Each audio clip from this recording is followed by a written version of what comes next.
If you looked at the thumbnail on this video, you'd have noticed that I'm suggesting that you might want to throw away all your good brushes. Well, obviously, I don't really mean that you should throw away your brushes, but maybe, put them to one side for a minute and have a look and see what you think about this technique that I'm going to show you for using some of your old brushes to do something like this. The sort of brush that you want to use for this is something like this. Ideally, you want a 35-year-old Ron Ranson Hake brush with half of its bristles missing. But if by any remote chance you don't have one of those, I'm sure most people have, you could use one of these, which is a craft brush used for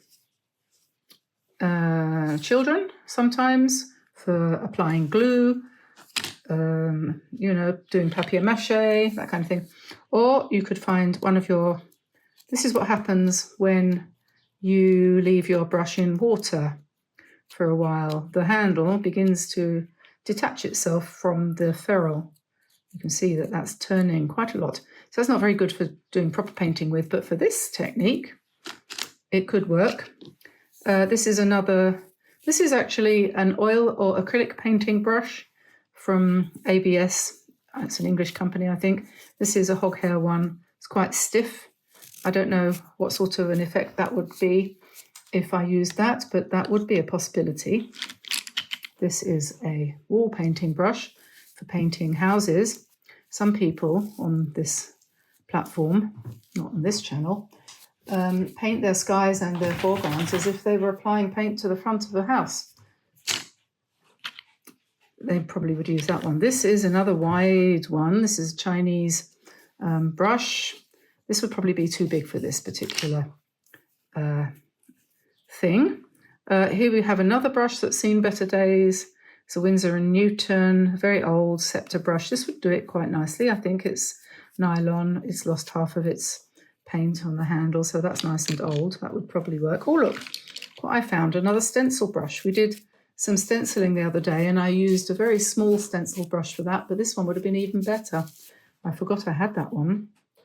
Woolly's Wonder Brush. What else could we use? We could use, that's another one of those, same. Here's another brush that's seen better days. This one would probably work quite well. This is a Rowney. I think this was before they linked up with Dahler to form Daler Rowney, which does still exist. I recently found out. It's a squirrel and goat hair brush. Very good brush for doing background washes and so on and so forth. That might work.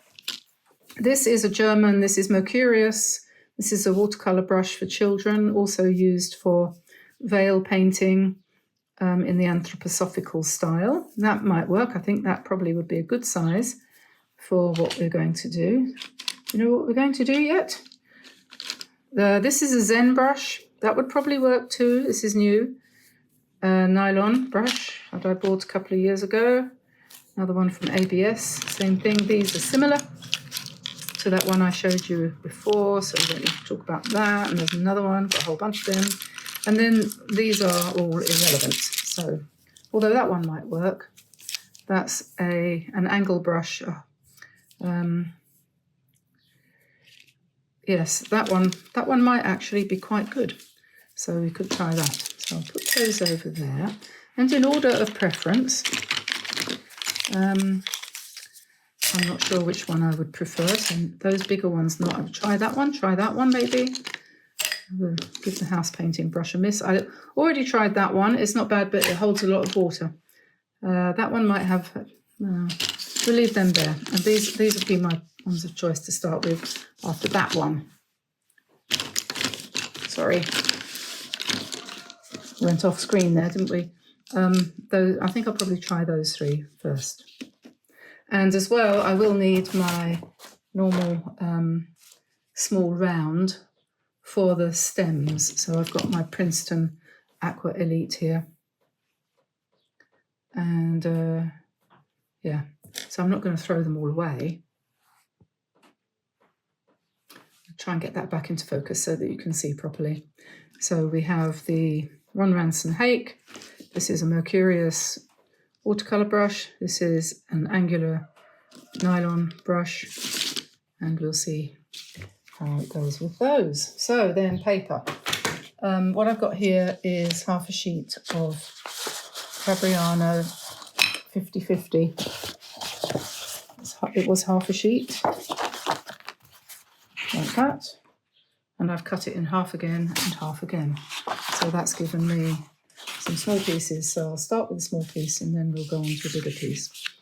And for paints, this is completely up to you. Doesn't matter what paint you use for this. I'm going to use the Kuretake Art Nouveau, but really you'll see once I get started, there's no reason why you shouldn't use anything at all. Let's move that away and put the paint here. Now, a little while ago we did some flowers, which I did by wetting the paper and then dropping a bit of paint in and then drawing a line sort of through them. And they were sort of pink flowers on a stem. I'll show you. These ones. So what I did was I just painted circles of water. Then I dropped a drop of paint into the end of each of those circles, let them run. Then I put the line through for the stem. And that was quite fun. And this is a similar thing. This is what I am going to do now. So first thing is to wet the paints, and I'm going to be focusing on the pinks, the pink colours here. And we might want a little bit of that green up there, this one. So we've got purple and these pinks. I've just wetted it a little bit. Get myself some clean water. Dirty water goes away, clean water arrives. And in order to, first of all, we will need an ordinary brush. It could be an old one, I don't think it matters. So I'm not using my new brushes, good brushes, anything special. I'm just looking here for an old brush. W.H. Smith's acrylic brush, perhaps not.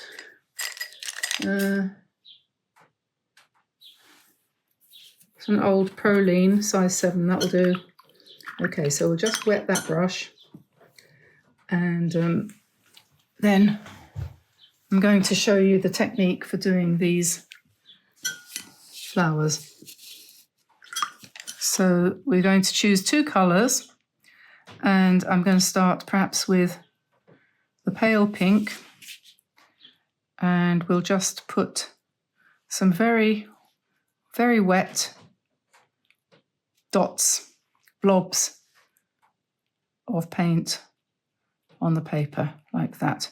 It's not very intensely mixed. It's basically water with a little bit of pigment in it.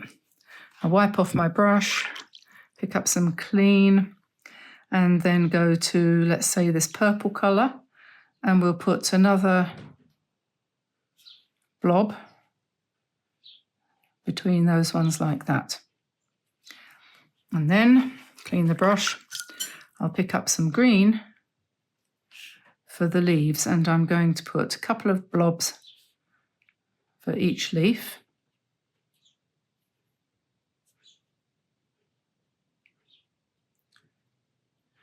A lot of people say, I wish I could paint more loosely. And this is one way to break the mold, so to speak. Now we want to find our brush with no life left in it.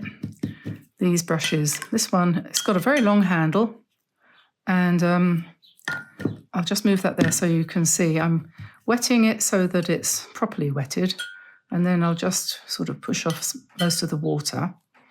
And then I'm going to come in from the, whoops, there's a hair, from the side, and then we're going to just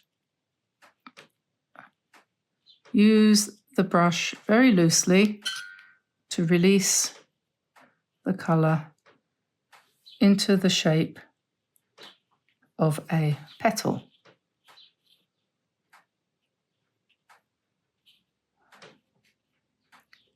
So like that. Okay, and we'll just wipe off the brush again. And then we'll come in and then just think of an oval for the leaves. Do not attempt to control, just let your hand shake as much as it wants and just do that.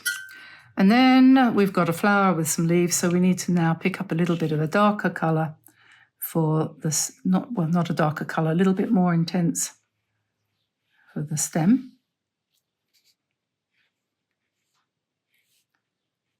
And we'll just drop a little bit more paint in the leaves, like that. Perhaps we might go around the outside edge a little bit with some darker colour, perhaps. Don't want to do anything too dramatic, just let it sit.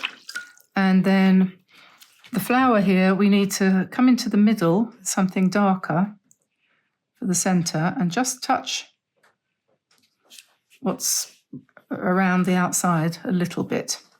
And then you might want to pick up some of the excess water and just wipe it off on your Aran Distillery towel that you have handy, like that, where you've got big build-up of water. Don't try too hard, just where you can see there's perhaps a bit too much, just lift it out. Then you can go back to your pink and just where you think you might want it, just add a little bit more colour. So you're just really playing around a little bit.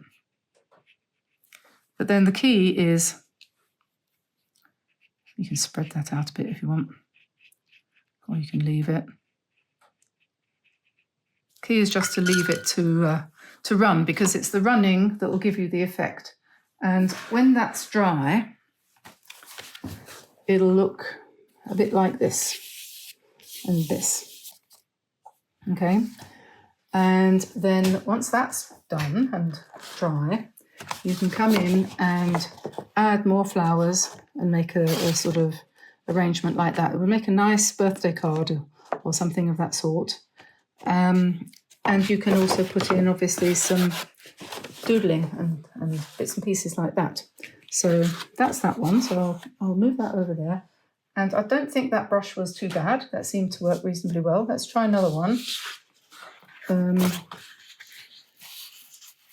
This is a really good method for breaking that sense of I don't know where to start. Because if you're only putting dots on the paper, there's not really any reason to be concerned, is there? So let's put... You're not committing yourself at this point.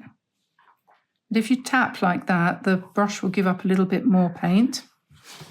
And you can do them in one colour as well if you want to. So this one, we could do it in one colour, and we could go for my very antique brush here.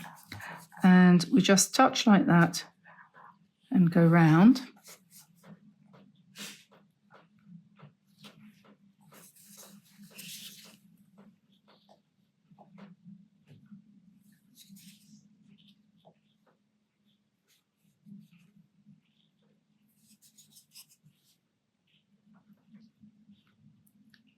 It's one of those things that requires a little bit of practice to get the effect that you want.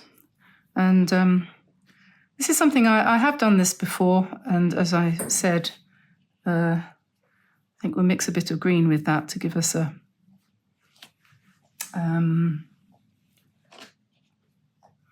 darker colour.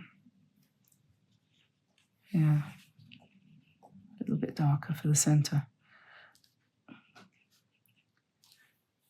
But I think it's quite a nice technique. And then with your the smaller brush, you can kind of fiddle around a little bit, make the petals join up a little bit. But you'll definitely get a loose and random effect. Let's try another one.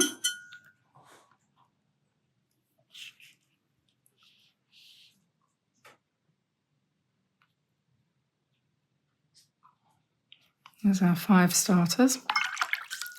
And we can put another colour.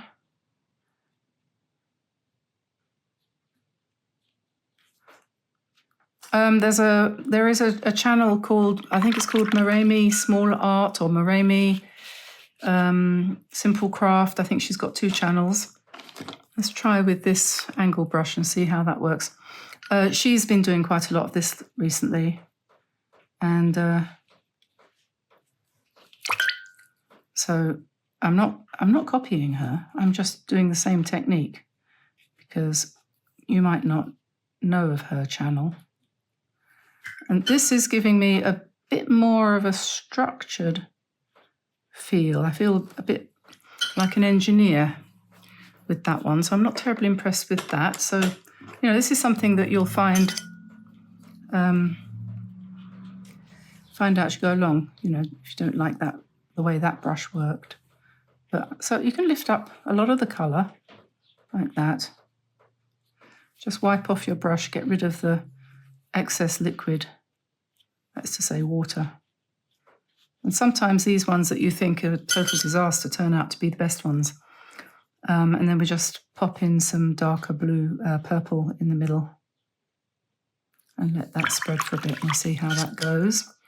And then I think I'm just going to put a few very loose strokes like that, and maybe up here for a bud kind of thing, you know. And then we'll do one more of these down here in this lilac colour.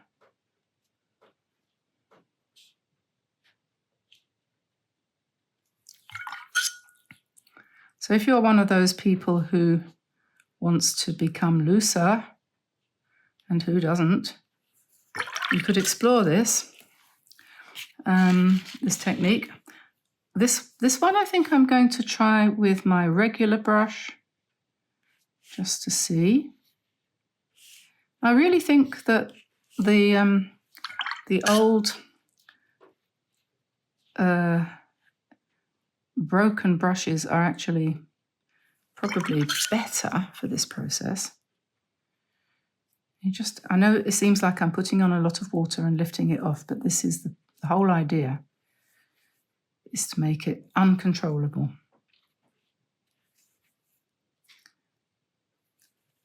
And I'm not advocating that you should always paint like this. I'm not saying that. Don't get me wrong. I'm just saying this is one way of, you know, loosening up and having a bit of fun and doing things a bit differently from normal. So now I think we need to put some stems in, and I need a piece of paper to try it out on, the colour. That green, it's very green, isn't it? Hang on.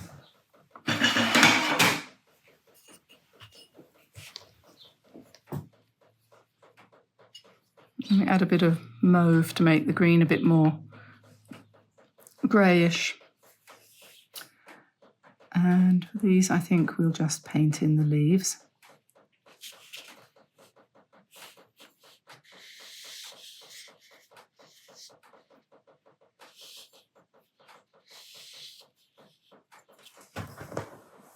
Oh, sitting on a terribly uncomfortable cushion here.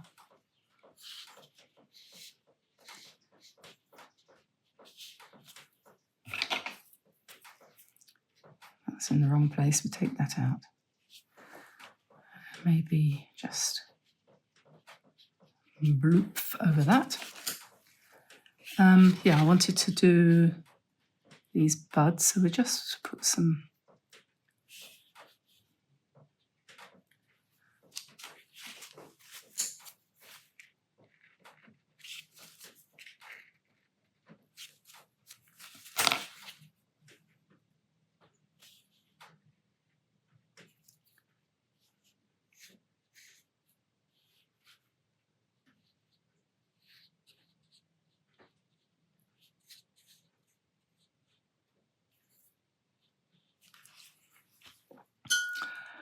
and then when this is all dry, you have a perfect opportunity to do some embellishment, you know, some what do you call it, doodling if you want to, but you don't have to do that. You can just leave it. And we put a little bit more darker green in there in some parts to give it a bit more variety. And I've achieved this soft green by mixing a sort of forest green kind of thing with a bit of mauve.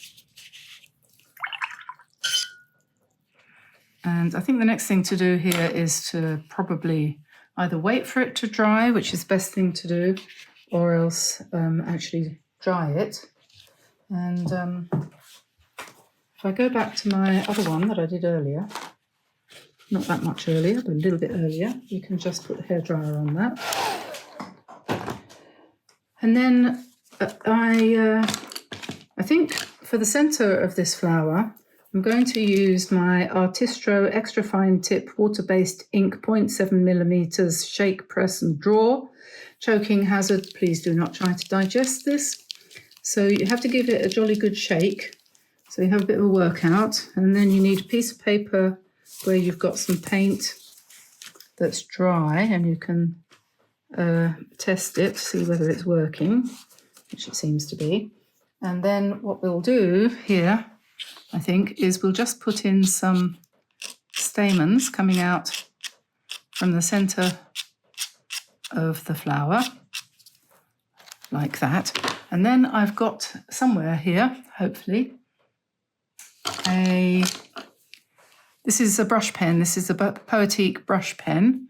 And I'm going to use that to put in some little doodahs on the end there of the what's it? This is I can't remember what they're called. Anthers or something. Anyway, so we'll just put in some circles. That is a fortuitous blotch. You might find that we quite like that. And these dots could also, you know how in orchids and things they tend to have dots on their petals, don't they? So that's one thing. And then we could do it with an ordinary brush, but you could also use these Poetique pens if you can find the right colour.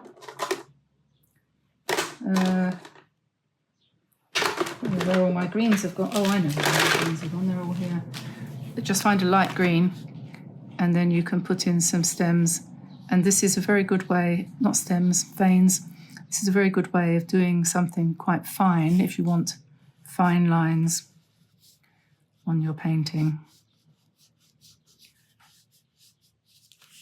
So we just put the veins in using that. Don't have to do all of them, but this is a really, really quite good way of putting in details like that. Then we can go back to this one. And here we've got to put the hairdryer on there. And let me see, where's my white pen? Here we are. We can put some nice spots in the centre like that, and then we can do, if we want, we can take out some more of these. And we can put white dots if we want, rather than coloured ones. It's up to you. And then on this one,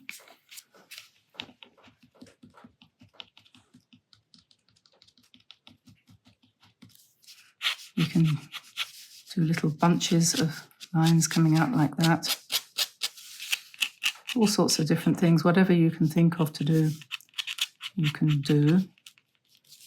And you might want to come in with a little bit more darkening here too, sort of make it a little bit more realistic, but you don't need to do too much.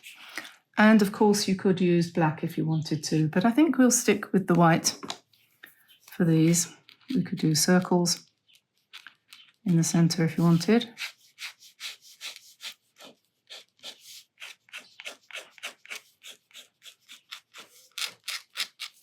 And of course on the leaves as well, give that a little bit of a push to make it pump out some more paint.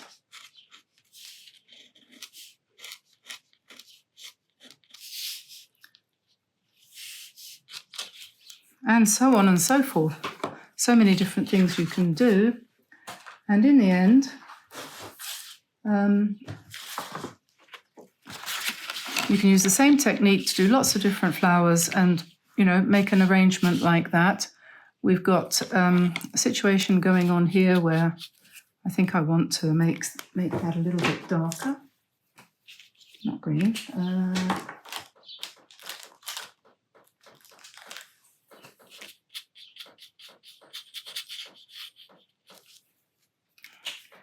Yeah, that's ruined it.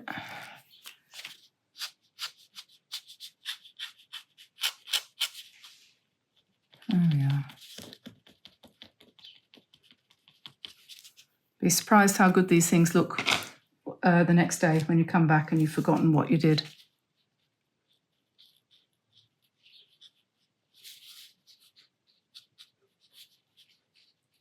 Anyway, I hope you enjoyed that. It's just a technique, something that you can do.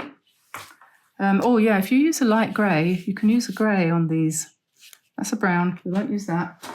It's one of my days. Dust grey, there we go. What was I going to say? It's a good technique for just, you know, breaking that block if you're blocked, if you're feeling blocked. I think they're probably better without lines on these ones. Anyway, I'm quite pleased with that. I thought that came out reasonably well. And very quick and very loose. And if you do it that way to start with, using the dot system, you'll soon find that you understand a little bit more about the way the water flows and the way the pigment reacts. And you won't need to use a trick like that. But that is definitely a trick that you can use to help ease yourself into the whole idea of painting loosely. So for those of you who want to do that, it's good way to start. So I will let you go. Do go and check our website, and please visit our YouTube homepage as well. And I will see you soon. So I'll say goodbye for now, and have a lovely weekend. I guess the weekend is coming. So I say bye-bye for now, everybody. Bye-bye. Come on then, bring it here. There's a good girl. No, I need the brush. Get the brush. Get the brush. Not the ball. Focus.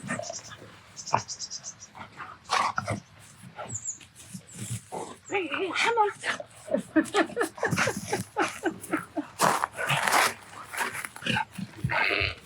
Go on then.